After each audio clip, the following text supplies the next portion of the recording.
German Chancellor Angela Merkel on a farewell visit to the United States, meeting with President Joe Biden today, discussing China and Russia. Before we turn to our panel, we have a very special guest here to break it down with us even further. Former ambassador to Germany and former acting director of national intelligence, Ric Grenell. I should also point out that Ambassador Grenell was also instrumental in negotiating an historic peace deal between Serbia and Kosovo during the Trump administration. Ambassador, thank you for taking the time to be with us. It's great to be here. So Angela Merkel, the longest serving elected leader in Europe today. This is going to likely be a love fest, clearly closer to this administration than the Trump administration. But my question for you, Ambassador, is does it appear, based on Germany's sort of drift over the last number of years, that they're actually perhaps even closer to Russia than they are to us at this point? Yeah, it's a really good point. First of all, let's remind people that German Chancellor Angela Merkel is at the White House for the last time in 16 years. She gives up her chancellorship. There'll be a new chancellor in September. And already that debate in Germany is multiple people talking about whether or not they should pick between being close to Russia, China, or the United States. And some of those candidates are saying they don't want to pick. That in there lies the problem of Chancellor Merkel. For 16 years, she has done a Germany-first economic model. She's moved the Germans into a Swiss-style foreign policy where they're friends with everybody. They have a huge budget surplus, and they don't want to be Western-facing because it is problematic for them. If you're Western-facing, then you don't have a Nord Stream 2 gas pipeline. If you're Western-facing, then you don't look the other way when China is having human rights abuses and you continue trading with them. Remember, the three German automakers are all inside China doing very well and very lucrative contracts. And so I would say that over 16 years, Chancellor Merkel's tenure, and I like her very much as a person, but her tenure has really moved the Germans away from the Western alliance and more towards an EU-US alliance. We actually have a picture of you and the German Chancellor when you were ambassador to Germany there. You know, people run very hot and cold on Angela Merkel. It also, you know, there's also this concern that in this meeting today that she is going to push the Biden administration on this radical EU climate proposal that we saw announced yesterday, which by and large, from what we're hearing, that she's supportive of.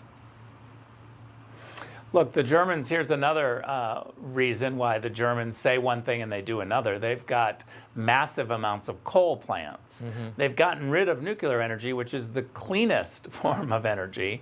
And now they are going to be more dependent on coal, which is now why she is desperate to get the gas pipeline. But this is all just talk because, again, the Germans have a surplus. They could fund a lot of these programs in Europe, but they don't because they really want to make sure that they always have a surplus. And so it's all talk that somehow we're going to be, you know, united. But let's also remember that she has been overseeing the largest economy in Europe, the leader of Europe at a time when the EU shrunk.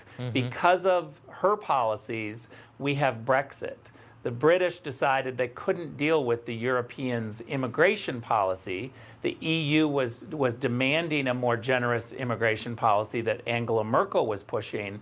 And because of that, because it was sloppy and there weren't follow-up mechanisms to figure out who was coming into the country, the British said we have had enough, and they left. I want to move on for a second, Ambassador, and get your reaction to this pretty shocking statement on Cuba put out by the Black Lives Matter movement, saying in part, Black Lives Matter condemns the U.S. federal government's inhumane treatment of Cubans. Since 1963, the United States has forced pain and suffering on the people of Cuba by cutting off food, medicine, and supplies. The people of Cuba are being punished by the U.S. government because the country has maintained its commitment to sovereignty and self-determination. Ambassador, your thoughts on that sort of pro-communist, pro-socialist, pro-Cuba statement from Black Lives Matter?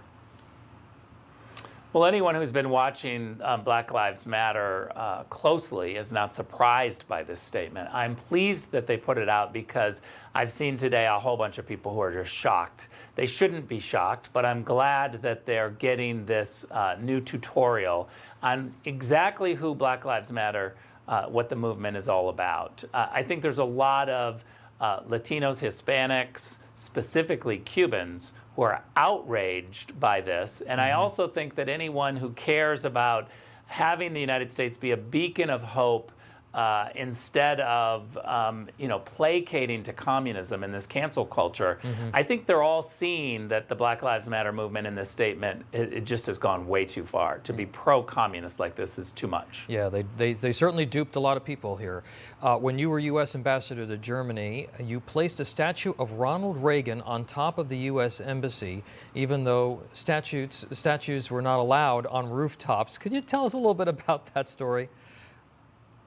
Well, look, the mayor of Berlin, who's a socialist, has resisted for many, many years any type of recognition for Ronald Reagan with a statue. And it was too bad. There were, communists and Russians and others who had been given memorials, statues, bridges, and accolades in Berlin, but they refused to give Ronald Reagan a statue.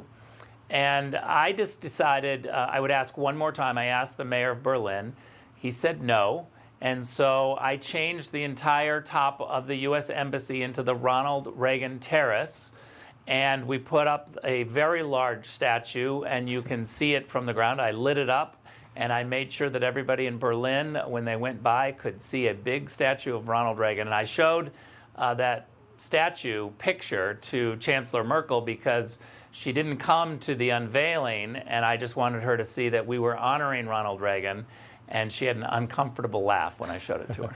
One quick last question on the future of Germany as Angela Merkel exits the scene. Do you see continuity, or do you see a debate where some opposition may rise to the top?